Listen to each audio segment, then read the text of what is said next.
বেড়েই চলেছে ডেঙ্গুর চোখ রাঙানি। চলতি বছরে আক্রান্তের সংখ্যা ইতোমধ্যে ছাড়িয়ে গেছে 20,000, মৃত্যুর সংখ্যাও 130 ছুঁই ছুঁই। রাজধানীর হাসপাতালগুলোতে শক সিন্ড্রোমের ডেঙ্গু রোগীতে পরিপূর্ণ।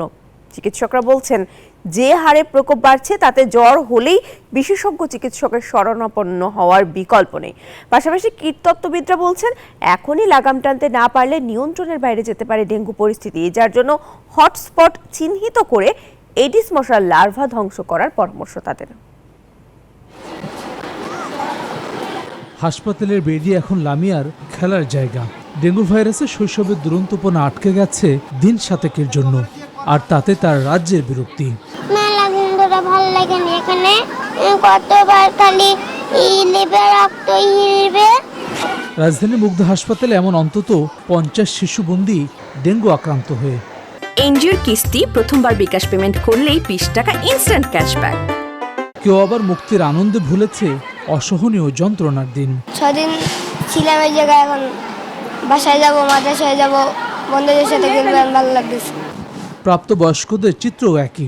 মশারির নিচের এই সারি ডেঙ্গু আক্রান্তদের। মুগ্ধ হাসপাতালে এমন শতাধিক মানুষ চিকিৎসা নিচ্ছেন, বেশিরভাগই শক সিন্ড্রোমে আক্রান্ত। আজকে আবার টেস্ট করেছে রক্ত, এখন 26,000। এখন খুবই সমস্যার মধ্যে আছে, মানে খুব কষ্ট হচ্ছে আমার।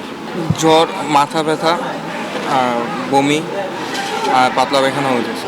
এখন মোটামুটি ভালো, তারপর শরীরে দুর্বলতা আসছে আর কি, যেহেতু ডেঙ্গু এখন আসছে। সারা দেশের চিত্রও একই রকম, হু হু করে বাড়ছে ডেঙ্গু আক্রান্তের সংখ্যা। তবে গত বছর সেপ্টেম্বর থেকে এবছর প্রকোপ তুলনামূলক কম। প্রস্তুতির কমতি রাখছেন না চিকিৎসকরা।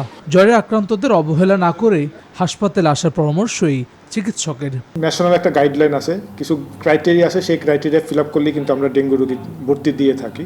যাদের ভর্তি হওয়ার দরকার নেই, অর্থাৎ ডেঞ্জার সাইন যাদের নেই, তাদেরকে আমরা চিকিৎসা দিয়ে বাড়িতে ট্রিটমেন্ট নিতে বলি। কীটতত্ত্ববিদরা বলছেন, অক্টোবরের শেষ নাগাদ যে কোনো সময়ই ভয়াবহ হতে পারে ডেঙ্গু। রোগী যে বাড়িতে আছে সেই বাড়ি চতুর্দিকে কেন্দ্র করে আমরা 200 মিটারের মধ্যে ফগিং করে উড়ন্ত মশার মৃত্যুটাকে নিশ্চিত করতে হবে, যেন ওই বাসার ডেঙ্গু রোগী থেকে উড়ন্ত মশা ওই রোগীকে কামড়িয়ে নতুনভাবে মানুষকে আক্রান্ত করতে না পারে, ডেঙ্গুটি ওখান থেকে ছড়াতে না পারে। চলতি বছর এখন পর্যন্ত আক্রান্তের সংখ্যা ছাড়িয়েছে 20,000।